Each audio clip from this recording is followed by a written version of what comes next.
오늘도 우리 사는 이야기 찾아주셔서 감사합니다. 사연자분이 보내주신 이야기 시작해볼게요. 얼마 전 시아버지께서 돌아가셨고 저는 펑펑 울고 말았습니다. 저희 시아버지는 치매를 앓고 계셨습니다. 시어머니는 시아버지보다 먼저인 4년 전에 돌아가셨고요.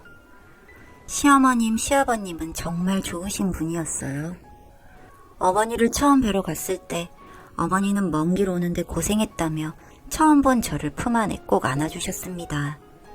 솔직히 처음에는 정말 당황스러웠는데 뒤이어 아버님도 나오셔서는 오느라 수고 많았다면서 따뜻한 미소로 저를 반겨주셨어요. 이 두 분을 보는데 지금의 남편이 된 사람이 참 사랑을 많이 받고 자랐다는 것을 알 수 있었습니다. 시어머님은 부족하기만 한 제가 어디가 마음에 드시는지 그냥 제가 다 좋다고 하셨습니다. 여기에 제 가정일을 들으시고는 시아버님께 이제 우리 딸이 한 명 더 생겼다며 시어머니는 소녀처럼 웃으셨고 아버님도 허허 웃으면서 좋아하셨던 기억이 납니다. 그리고 남편한테는 조금 어린 동생이 있었습니다. 도련님은 대학생이고 아가씨는 고등학생이었어요. 이 어린 동생들도 다들 배려심 있고 말을 하나같이 다 예쁘게 해주었습니다. 아가씨는 처음 얼굴을 보러 간 날 우리 오빠 그렇게 좋은 사람 아니라며 오빠보다 좋은 사람 너무 많은데 언니가 이렇게 선택해줘서 노총각 신세 면하게 되었다고 말하며 웃었습니다. 그 모습이 귀여웠고요. 그런 저희들을 보면서 시어머니가 오빠 놀리면 못 쓴다면서 야단치시고 이 어린 동생들은 좋다고 깔깔 웃고 정말 너무 따뜻하고도 행복한 집이었습니다. 저는 시댁의 공기마저도 좋을 정도로 그곳이 좋았어요. 제가 상상해오던 이상적인 가정이라면 이렇지 않을까 싶었던 그곳에 제가 있다고 생각하니 정말 감격스러웠죠. 시부모님은 제가 꼭 동화 속 공주가 된 것 마냥 예뻐해 주셨습니다. 제가 고아라서 가족이 없었기 때문에 시댁에서 반대가 없으시니 결혼식은 빨리 하게 되었어요. 결혼식을 준비하면서도 어머님과 아버님은 남편보다 저를 더 챙겨주셨습니다. 결혼이라는 게 신부의 날이니까 신부가 예뻐야 되고 편해야 되고 빛나야 한다고 말씀해 주셨죠. 이렇게 따뜻한 말씀에 저는 눈물이 주르륵 흘렀는데 울면 예쁜 얼굴 다 못 써진다며 저를 달래주셨습니다.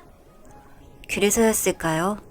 저도 그분들에게 정말 애처럼 굴었고 그 응서까지도 다 받아주신 분들이셨습니다. 결혼식이 끝나고 그렇게 신혼생활을 시작하는데 좋은 일이 생겼습니다. 바로 제가 임신을 한 것이었죠.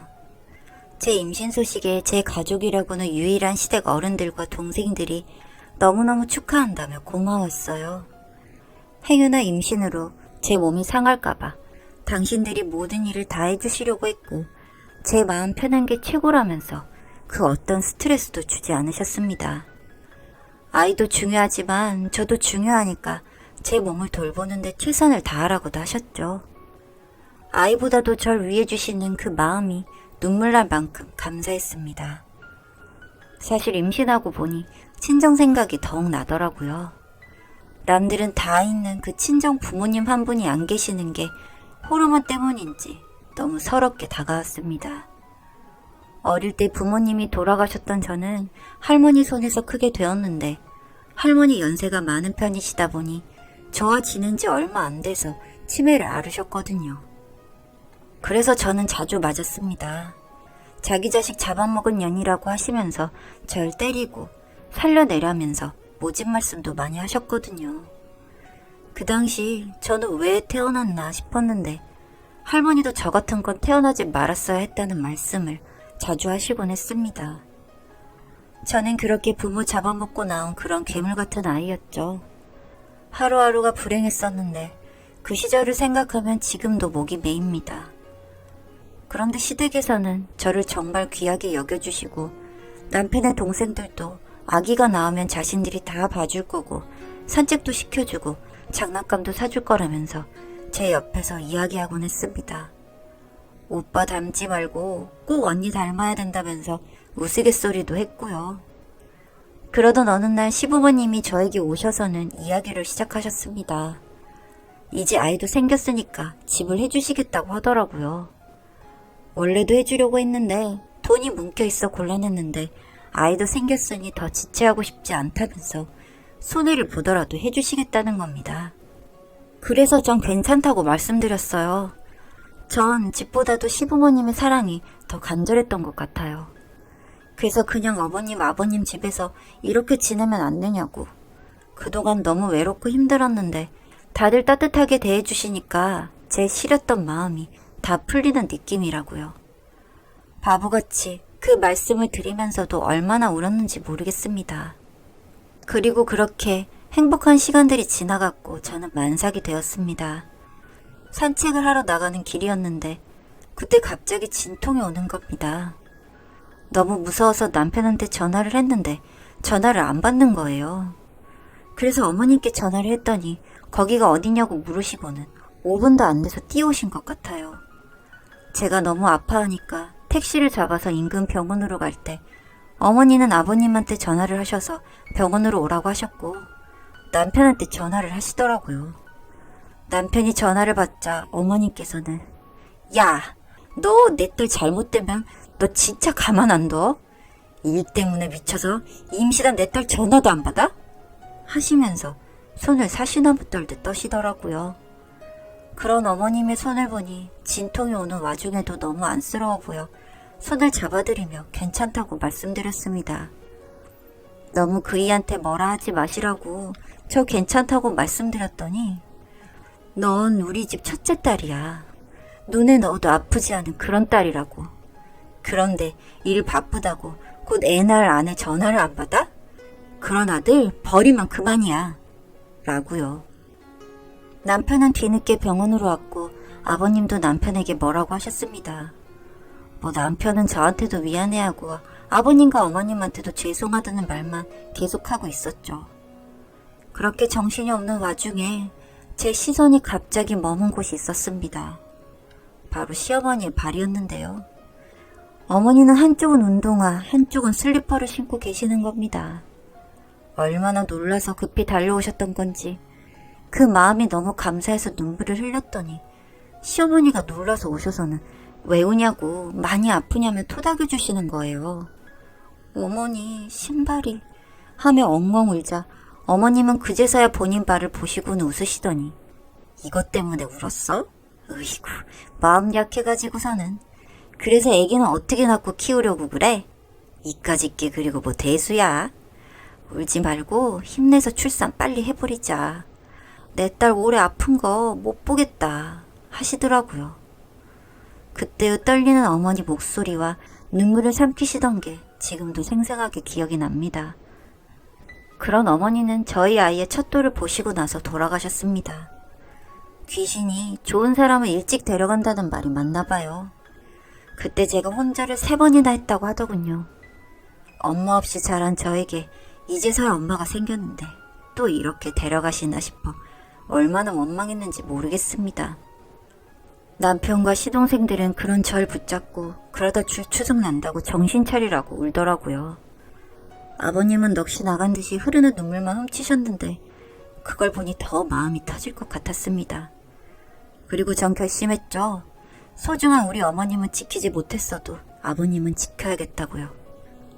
그런데 어머님 돌아가시고 시간이 조금 지나지 않아 갑자기 아버님께서 저희에게 이제 나가서 살라고 하셨습니다. 이제 시어머님도 안 계시고 시동생들도 다 나가 있는데 말이에요. 그래서 싫다고 고집을 부렸더니 마음대로 하라면서 처음으로 화를 내시고는 나가버리셨습니다. 그날 이후 참 야단을 많이 맞았습니다. 제가 집을 안 나가는 것에 대한 벌이라도 주시려는 듯 아버님은 저에게 모질게 대하셨어요. 그러던 어느 날 산책을 다녀오신 아버님이 갑자기 시어머니를 막 부르시더군요. 어디 갔냐고요. 저녁 준비 안 하고 뭐 하냐면서 우리 딸 굶길 작정이냐고 하시는 겁니다. 저는 정말 받아들이고 싶지 않았지만 아버님께 병이 온 것을 직감했습니다. 남편에게 알리고 또 얼마나 울었는지 모르겠습니다. 그런 제 옆에 아버님이 좀 괜찮아지셨는지 오셔서 말씀을 하시더라고요. 딸아, 내가 좀 이상했나 보구나. 내가 너한테만큼은 이 꼴 안 보이고 싶어서 나가라고 한 거였는데 왜 그리 말을 안 들어. 이 늙은 시애비 시중들만 사는 게 뭐가 좋다고 그렇게 말을 안 들어? 울지 마라. 나는 억울하고 그런 거 하나 없다.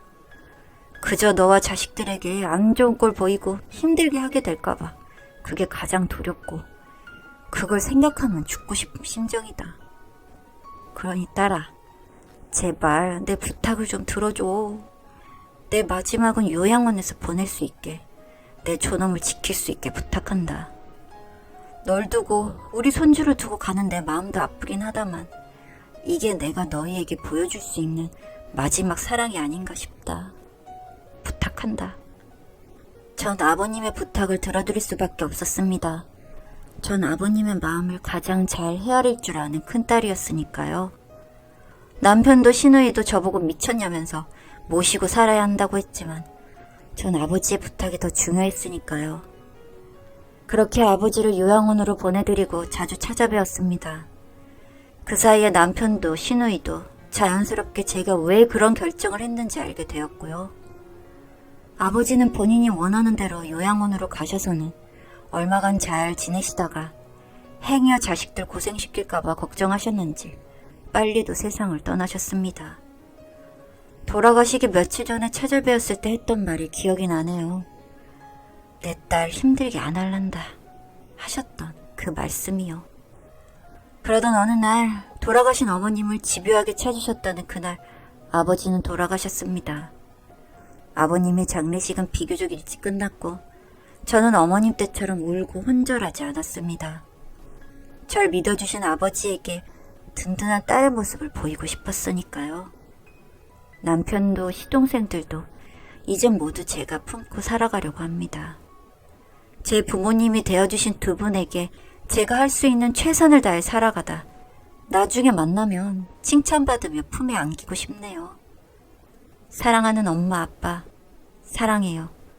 저 열심히 살게요. 지켜봐 주세요.